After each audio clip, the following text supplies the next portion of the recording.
नमस्कार। चलिए आज सीधे चलते हैं भारत के गांव की राजनीति के दिल में।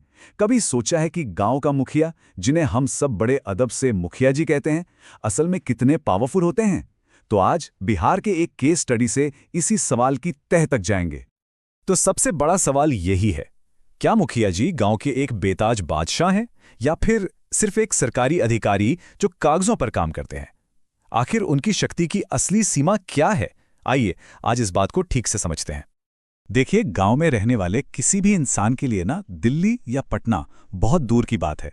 उनके लिए तो सरकार का मतलब ही मुखिया है। घर में पानी का नल लगना हो या किसी जरूरतमंद की बेटी की शादी में मदद की बात हो, पहली आवाज मुखिया जी को ही लगाई जाती है। तो उन्हें गांव की सरकार कहना सच में कुछ गलत नहीं होगा। जरा सोचिए, गांव की रोजमर्रा की जिंदगी। एक तरफ सड़क बन रही है, दूसरी तरफ स्कूल में नए कमरे लग रहे हैं, लोगों को सरकारी योजनाओं के कागज मिल रहे हैं, और इन सब के बीचों बीच कौन खड़ा है? मुखिया। लेकिन सवाल यह है कि ये सारी पावर, ये ताकत उन्हें मिलती कहां से है? चलिए पता लगाते हैं। तो मुखिया की शक्ति का जो ताला है ना, वो खुलता है एक चाबी से, और वो चाबी है पैसा। जी हां, गांव में आने वाला सरकारी फंड और विकास की योजनाएं। और ये चाबी ज्यादातर मुखिया के ही हाथ में रहती है। अब जरा इस आंकड़े को देखिए, 1,00,000 रुपए। ये वो रकम है जिसे मुखिया मनरेगा के तहत बिना किसी बड़ी लिखा पढ़ी के सीधे खर्च कर सकते हैं। जरा सोचिए, जब खेती का काम नहीं होता तब इस पैसे से गांव के कितने लोगों को रोजगार मिल सकता है। ये सिर्फ पैसा नहीं है, ये एक बहुत बड़ी ताकत है। और रुकिए, कहानी अभी खत्म नहीं हुई है। अगला आंकड़ा देखिए, 15,00,000 रुपए। अरे वाह, ये इतनी बड़ी रकम है कि इससे गांव में एक छोटा मोटा कम्युनिटी सेंटर बन सकता है या गांव की मेन सड़क पक्की हो सकती है। ये वो पावर है जो एक मुखिया को गांव की तस्वीर बदलने का मौका देती है। तो मतलब साफ है, मुखिया सिर्फ पैसे का हिसाब किताब रखने वाला नहीं है, वो एक प्लानर है। वही ये तय करता है कि गांव को पहले स्कूल की जरूरत है या पानी की टंकी की। इसका सीधा सा मतलब है कि गांव का भविष्य कैसा दिखेगा, इसकी नींव मुखिया ही रखता है। लेकिन क्या मुखिया की ताकत सिर्फ पैसों और सड़कों तक ही है?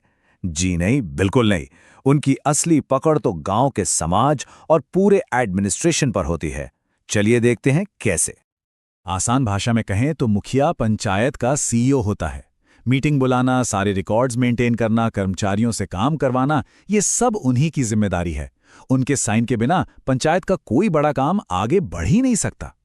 जरा उस बुजुर्ग अम्मा के बारे में सोचिए जिन्हें पेंशन चाहिए, या उस परिवार के बारे में जिसे घर बनाने के लिए सरकारी मदद चाहिए। इन लोगों के लिए मुखिया ही सरकार तक पहुंचने का पुल है। अगर मुखिया ने सिफारिश कर दी तो समझ लीजिए उनका काम बन गया। ये देखिए, ये चार्ट दिखाता है कि मुखिया का असर कहां-कहां तक है। पेंशन और घर किसे मिलेगा, इसकी लिस्ट में उनका रोल है। स्कूल और हेल्थ सेंटर ठीक से चल रहे हैं या नहीं, ये देखना उनकी जिम्मेदारी है। गांव में खेलकूद करवाना हो या फिर पानी सड़क का इंतजाम करना हो, हर जगह मुखिया का प्रभाव है। अगर कोई मुखिया ईमानदारी से काम करे तो सच में गांव की तकदीर बदल सकता है। तो अब तक हमने मुखिया की शक्तियों का एक बहुत बड़ा महल देखा, लेकिन हर महल की अपनी दीवारें होती हैं, अपनी सीमाएं होती हैं। अब वक्त है कहानी का दूसरा पहलू देखने का। आखिर मुखिया की पावर की लिमिट क्या है? क्या वो सच में कुछ भी कर सकते हैं? एक तरफ तो ये लगता है कि मुखिया गांव का राजा है जिसके पास अनलिमिटेड पावर है, लेकिन दूसरी तरफ है असलियत। और असलियत ये है कि वो कानून और नियमों से बंधे हुए हैं। उनके पास ना तो पुलिस वाली ताकत है कि किसी को पकड़ लें, और ना ही वो जज हैं कि कोई फैसला सुना दें। चलिए इसको और साफ साफ समझते हैं। एक मुखिया किसी को गिरफ्तार नहीं कर सकता। वो पंचायत का पैसा अपने घर बनाने में या चुनाव प्रचार में खर्च नहीं कर सकता। और सबसे बड़ी बात, उन्हें एक एक रुपए का हिसाब गांव वालों को देना पड़ता है, जिसे कहते हैं सोशल ऑडिट। मतलब असली ऑडिटर तो जनता ही है।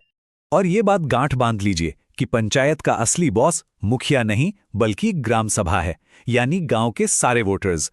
अगर ग्राम सभा ने मिलकर कोई फैसला ले लिया तो मुखिया को वो मानना ही पड़ेगा। असली पावर तो लोगों के हाथ में है। तो जब हम मुखिया की शक्तियों के सिक्के के दोनों पहलू यानी अधिकार और सीमाएं दोनों को देखते हैं तो एक बात बिल्कुल साफ हो जाती है। ये पद असल में कांटों का ताज है। ये सिर्फ ताकत नहीं है बल्कि एक बहुत बड़ी जिम्मेदारी है।